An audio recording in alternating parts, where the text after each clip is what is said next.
Hello teams, welcome back to the Shell Eco Marathon Tech Tips.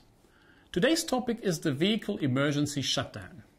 This rule is extremely important and must be applied in both urban concept and prototype vehicles. Two different types of emergency shutdown mechanisms are required for your vehicle: the emergency stop control and the so-called dead man switch. First, let's talk about the emergency stop control. All vehicles must have a red latching emergency button.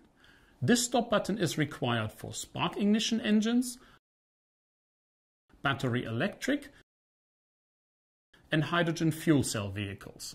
For these vehicles, the red latching emergency stop button should be placed in the vehicle's electric circuit to kill ignition for spark ignition vehicles, to isolate the battery for battery electric vehicles, to remove power from the hydrogen solenoid, and isolate the motor for hydrogen fuel cell vehicles.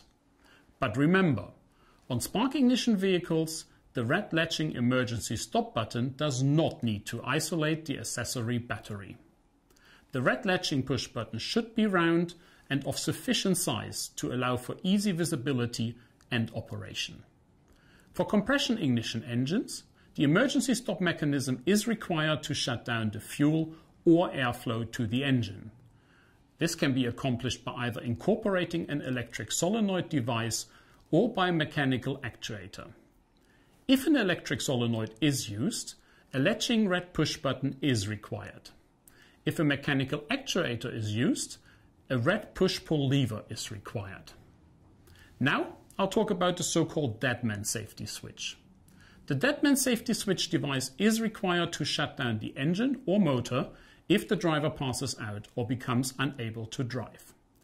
The safety device can be a spring-loaded foot accelerator pedal as found in all road vehicles. It can also be a hand throttle that will return to idle or off position with no operator input, as commonly found in motorcycles. Another option is to use a push button that, if not depressed at all times, will shut down the engine or electrical motor.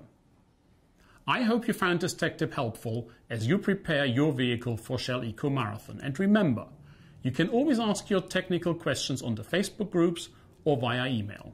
See you at Tech Inspection.